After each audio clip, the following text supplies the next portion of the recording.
Number 1। जैसे ही यीशु ने क्रूस पर प्राण छोड़ दिए, वैसे ही जोरदार भूकंप आया, पृथ्वी हिली, चट्टानें टूट के बिखर गईं और मंदिर का पर्दा ऊपर से नीचे तक फटकर दो टुकड़े हो गया। भूकंप से कब्रें खुली और कब्रों में सोए हुए पवित्र लोगों के शव जी उठे। उनके जी उठने के बाद वे कब्रों से निकलकर पवित्र नगर को गए और नगर में बहुतों को दिखाई दिए। नगर में लोगों के आसपास जो कुछ हो रहा था, उन्हें देखकर लोग अत्यंत डर गए और कहे, सचमुच वह परमेश्वर का पुत्र था। Fact number 2। क्या आप जानते हैं कि बाइबल में उल्लेख मानव इतिहास का पहला हत्यारा कौन था? तो पहला हत्यारा की कहानी कुछ इस प्रकार है। आदम और हव्वा के दो बेटे कैन और हाबिल थे। हाबिल एक चरवाहा था, जबकि कैन एक किसान था। एक दिन कैन और हाबिल ने अपनी उपज को यहोवा को भेंट किए। कैन अपनी फसल में से कुछ भेंट किया और हाबिल अपनी भेड़ों में से पहला पैदा हुए मेमने को भेंट किया। यहोवा हाबिल की भेंट से प्रसन्न हुए, लेकिन उन्होंने कैन की भेंट को अस्वीकार कर दिया, जिसे कि कैन क्रोधित हुआ और अपने भाई हाबिल को बहाने से खेत में ले जाकर उसने उसको मार डाला। ईश्वर कैन के कार्यों से अप्रसन्न हुए और उसे दंडित किए। Fact number 3।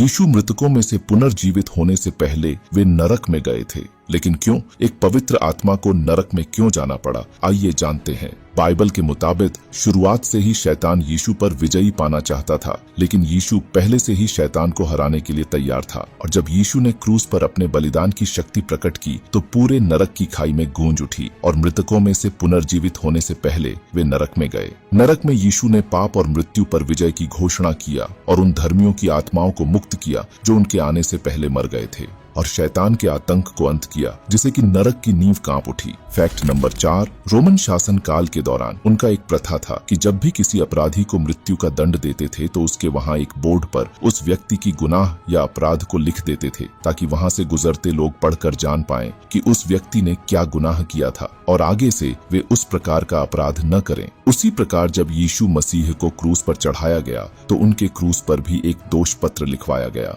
जो यहूदियों ने यहूदियों का राजा होने का दावा करने का आरोप लगाया था। उसी दोष को पिलातुस ने रोमन प्रथा के तहत यीशु के क्रूस के शिलालेख पर लिखवाया था, यीशु नासरी, यहूदियों का राजा। लेकिन पिलातुस नहीं जान पाया कि जाने अनजाने में उस शिलालेख के माध्यम से लोगों को यीशु की सच्ची पहचान बता रहा है कि यीशु नासरी, यहूदियों का राजा। Fact number 5। हम सभी जानते हैं कि मूसा ने 10 आज्ञाएं को सिनाई पर्वत पर प्राप्त किया, लेकिन ये बात बहुत ही कम लोग जानते हैं कि मूसा ने 10 आज्ञाएं के साथ उन्हें ईश्वर द्वारा सृष्टि की कहानी सुनाया गया था। सृष्टि से लेकर आदम, हव्वा, कैन, हाबिल और नूह, वे सभी की कहानियों को सुनाए जो उसे पहले थे। यही कारण है कि निर्गमन, लेव्य व्यवस्था, गिन्नती और व्यवस्था विवरण, इन सभी पुस्तकों के साथ उत्पत्ति की पुस्तक को लिखने का श्रेय उन्हीं को जाता है। Fact number 6।